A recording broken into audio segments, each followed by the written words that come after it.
తాకట్టులో ఉన్న బంగారాన్ని విడిపించి ఆ రోజు ఆన్లైన్ రేటుకే మేము కొంటాం. Sharma gold company.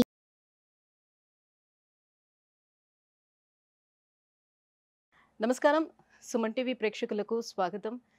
ప్రస్తుతం మనతో పాటు ఉన్నారు శ్రీచక్ర పీఠ వ్యవస్థాపకులు, అలాగే ప్రముఖ జ్యోతిష పండితులు, మనందరికీ సుపరిచితులైనటువంటి డాక్టర్ ప్రదీప్ జోషి గారు మనతో పాటు ఉన్నారు.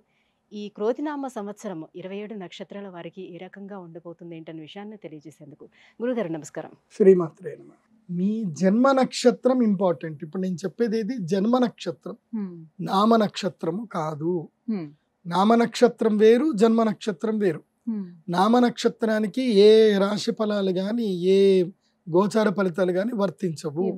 పేరు పేరే, పేరులో కొంచెం బలం ఉండాలి, అంతకుమించి ఏం లేదు. అది న్యూమరాలజీ అనుకోండి.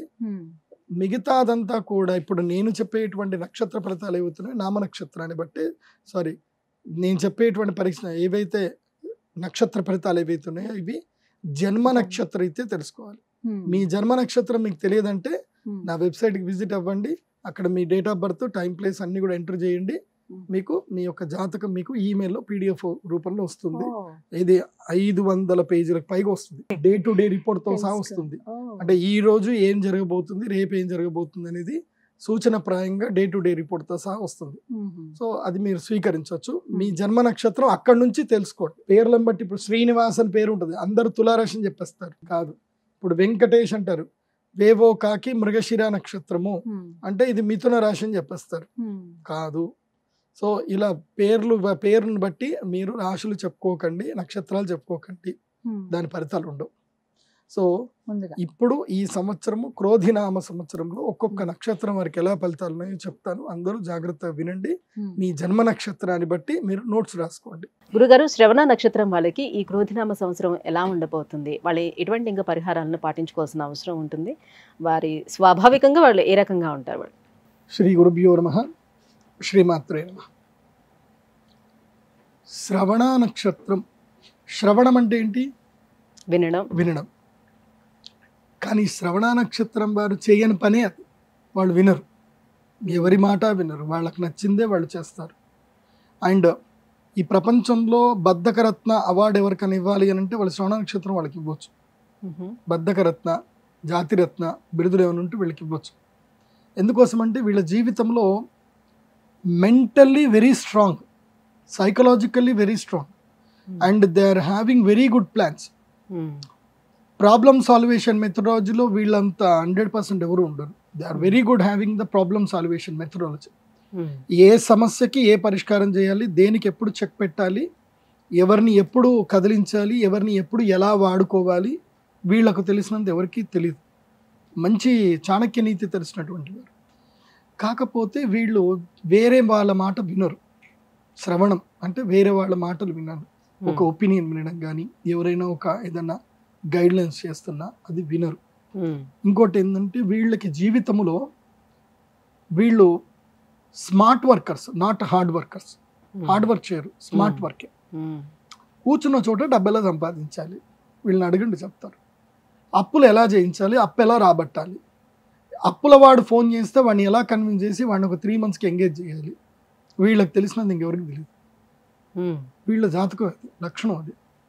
ఈ సంవత్సరం మాత్రం శ్రవణ నక్షత్రం వారికి అద్భుతమైన రాజయోగం ఉంది. సిరి సంపదలు కలుగుతాయి, అప్పులు తీర్చేస్తారు, గృహయోగం కలుగుతుంది, రాజయోగం ఉంది. వీళ్ళ మాట పారుతుంది, వీళ్ళ యొక్క ఐడియాలజీ చాలా ఇంప్లిమెంట్ చేస్తారు, ఎక్స్ప్లోర్ చేస్తారు, చాలా బాగుంది. కాకపోతే ప్రేయసి ప్రేమికులు, భార్య భర్తల మధ్యన మాత్రం గొడవలు వస్తాయి, తగాదాలు వస్తాయి. ఎందుకు వస్తాయనంటే ఇదిగో ఇదే ఈ ఐడియాలజీ బయట వాళ్ళ మీద పెట్టాలి, ఇంట్లో వాళ్ళ మీద పెడితే అట్లా పెట్టకూడదు కదా. ఇంట్లో వాళ్ళని ప్రేమగా చూసుకోవాలి. ఇంట్లో వాళ్ళ మీద కూడా మీరు ప్లాన్లు వేస్తే దొరికిపోతారు ఎప్పుడైనా. బయట వాళ్ళ మీద ప్లాన్ చేస్తే అది అక్కడికక్కడికి క్లోజ్. కాబట్టి బయటది ఇంట్లోకి చేయకండి, ఇంట్లో దాన్ని బయట చేయకండి. సో రిలేషన్షిప్స్లో ఇబ్బందులు కలిగే అవకాశం ఉంటుంది మకర రాశి వారికి.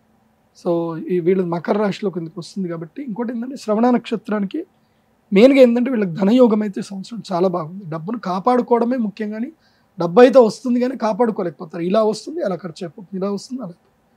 కాబట్టి నేను వీళ్ళకి చెప్పేది ఏంటంటే ఈ సంవత్సరం మీకు ఏమైనా రుణాలు ఏమైనా ఉంటే, అప్పులు ఏమైనా ఉంటే తీర్చేసుకోండి. ఈ సంవత్సరం అప్పులు మొత్తం తీర్చే బాగుంటుంది.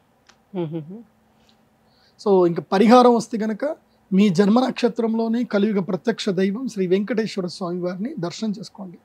ఎందుకోసం అంటే మీకు ఏళ్ళనాటి శని ప్రభావం కూడా ఉంది కాబట్టి తప్పకుండా ఆ వెంకటేశ్వర స్వామి వారిని శ్రవణ నక్షత్రం రోజే దర్శనం చేసుకోండి. అలా ప్లాన్ చేసుకోండి. అంటే ఏలినాటి శనికి కూడా ఏమైనా ప్రత్యేకమైన పూజలు ఏమైనా చేయించుకోమంటారా? ఏలినాటి శని ప్రభావము బాగా ఉంది. అంటే ఇప్పుడు వెళ్ళిపోతున్నాడు, ఇంకా సంవత్సరంన్నర, ఇంకా 2 సంవత్సరాలు ఉంటుంది వీళ్ళకి ఏలినాటి శని. సో ఇప్పుడు ఏం చేస్తాడు అంటే ఆల్రెడీ జాడి చేశాడు, ఇంకా ఆల్రెడీ పిండాడు, ఇంకా ఇలా దులిపి ఆరేయాలి అంతే. సో ఆ టైం వస్తుంది ఇంకా. సో ఇప్పుడు ఏలినాటి శని వీళ్ళకి నాభిస్థానంలో ఉంటాడు ఏలినాటి శని కాబట్టి లస్ట్ని కంట్రోల్ చేసుకోండి.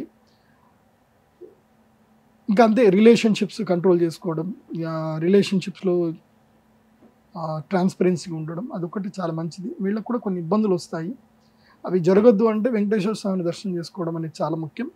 పరిహారం వరకు విషయానికి వస్తే కనుక వీళ్ళు చేసుకోవాల్సిన ఒక పరిహారం ఏదైతుందో వైనతేయ తంత్రం అని ఒకటి ఉంటుంది. దీన్ని గారుత్మత తంత్రం అని కూడా అంటారు. సో ఇది బాగా గుర్తుపెట్టుకోండి, ఏంటి వైనతేయ తంత్రం. ఈ తంత్ర పూజ చేయించుకోవడం వల్ల వీళ్ళకి మేలు జరుగుతుంది. లేకపోతే అలాగే వెళ్తుంది ప్రకృతి, గ్రహాలు మారినప్పుడు ఎట్లుంటాయి అట్లా అనుభవించాలి, పోవాలంతే. కానీ ఈ సంవత్సరం అదృష్ట జాతకుల్లో టాప్ 15లో వీళ్ళు ఉన్నారు, టాప్ 10 టాప్ 15లో ఉన్నారు. ధన్యవాదాలు గురుగారు. శ్రవణ నక్షత్రం వాళ్ళకి ఎలా ఉండబోతుంది ఏంటనే విషయం తెలియజేసినందుకు ధన్యవాదాలు. సుమన్ టీవీలో మీ పర్సనల్ అండ్ బిజినెస్ ప్రమోషన్స్ కోసం కింది నెంబర్కి కాంటాక్ట్ చేయండి.